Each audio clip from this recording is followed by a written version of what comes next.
Welcome back to the channel. Today I wanted to show you what you could expect from Air Europa's business class on their 787-8.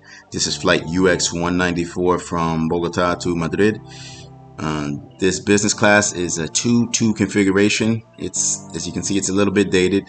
One thing to note about the seats, now the row 4 seats, those are window seats, but they don't have windows directly next to the seat, so you'd have to lean forward quite a bit, as you can kind of see there on the left side, to look out of the window. Something to keep in mind when choosing seats. I was in seat 2K, so let's take a look at the seat, a little more detailed look here. So here's the seat. Now the good thing is the seat is cloth.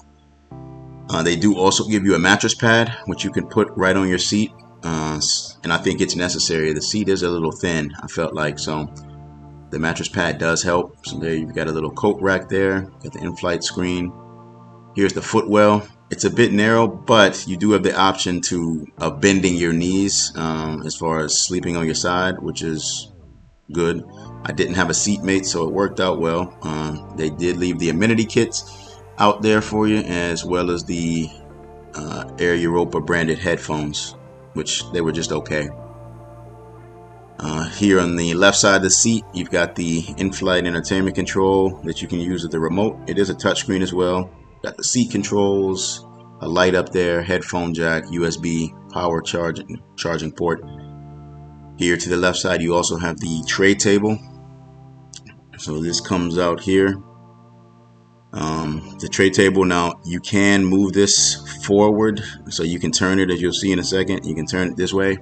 So it is possible to get out of the seat. I guess it just depends how much stuff you've got on the table at a given time. That folds back in here. Again, these seats aren't very private, but I did not have a seatmate, so that was fine with me. So here you do have a little privacy divider, if we want to call it that. And just keep in mind, this aircraft does not have individual air nozzles, so you're at the crew's mercy as far as how hot or cold the cabin would be. You do have essentially 3 windows available to seat. I mean, 2 that you can really look out of, third one in the front. You'd really have to stretch your neck for that. On the right side here, you've got the armrest, which does retract down, so this gives you more room for sleeping, which is good. You do have the Air Europa bedding. You got the pillow that was at the seat, as well as the blanket. Bedding I found was okay. Pre-departure beverages were offered. The choices of Cava, which I have here, orange juice or water. So here, I always like to take a look at the lay flat position in the seat. Also, it's good to know that it works before you before you take off too, in case you need to move seats. But you can see the footwell is kind of narrow, but again, you can sleep on your side and bend your knees quite a bit, because there's nothing really obstructing you outside of that divider. So I'll leave you with the city lights of Bogota, and I'll be back shortly to let you know more about the flight.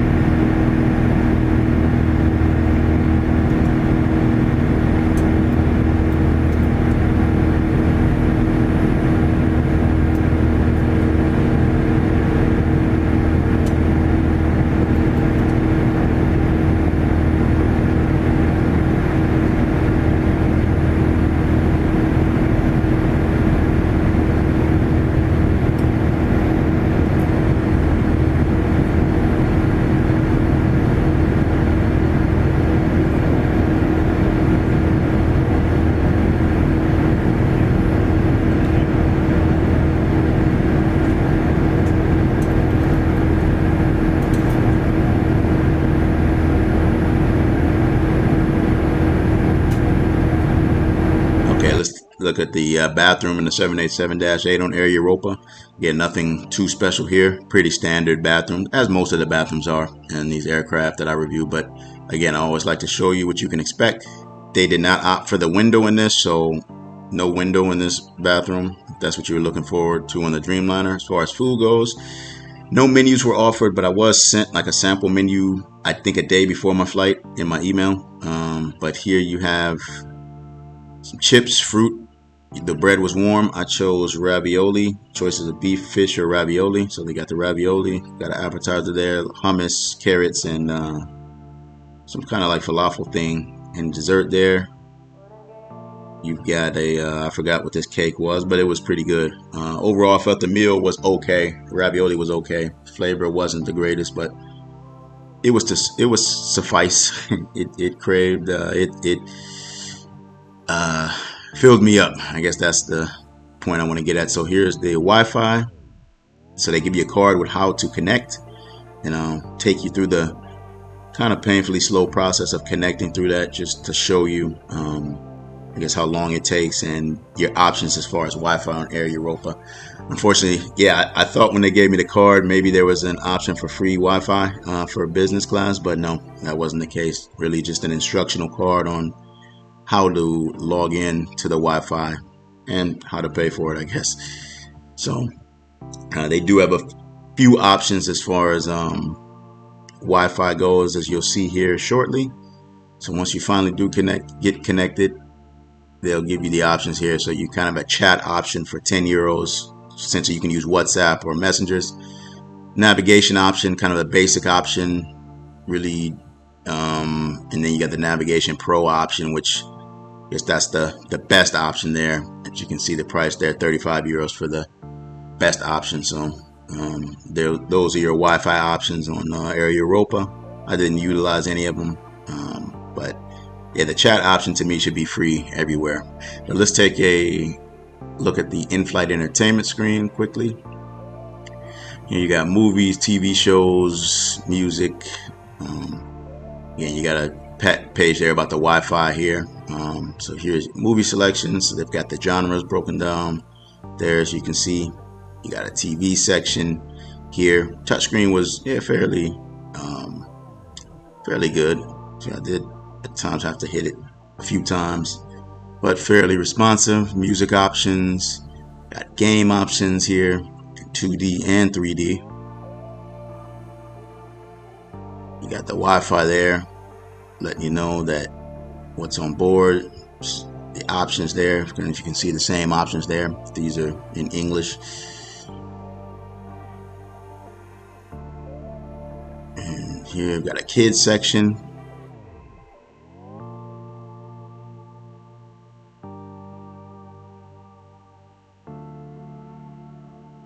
And there you've got kind of the flight map, which I'll show you here in a second.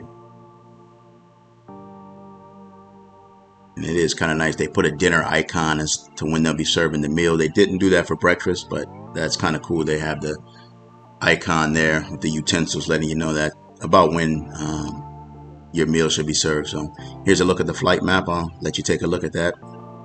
Got some different views on it.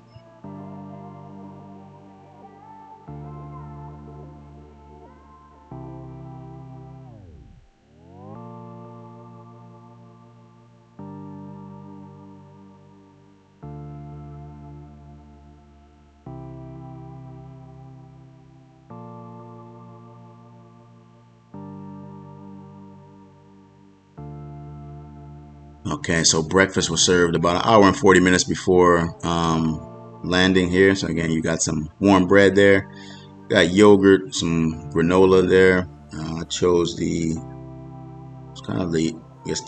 omelet there with the sausage and a tomato, and you got fruit as well. So some of my final thoughts about this flight. This was actually a New Year's Eve flight, so I was leaving New Year's Eve and landing New Year's Day.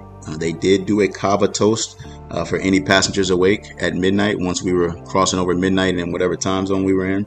So that was a nice touch with that. I found the service actually very friendly. Flight attendants were very good.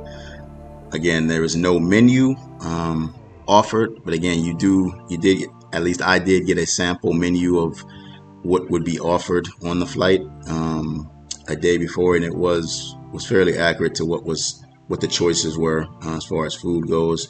I found the food just okay, didn't blow me away. This is my first time flying Air Europa, but yeah, maybe the catering is better coming out of Madrid instead of going to Madrid in an outstation. Seat wise, again, not too private of a seat. Again, there's a 2-2 configuration, but I believe any new deliveries they'll be taking of the Dreamliner 787-9 should have the new business class installed on it. If I'm wrong about that, please let me know in the comment section.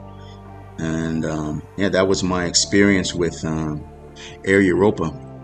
Please give this video a like, subscribe, share this with a friend. As always, I appreciate you watching, and I'll catch you next time. Thank you.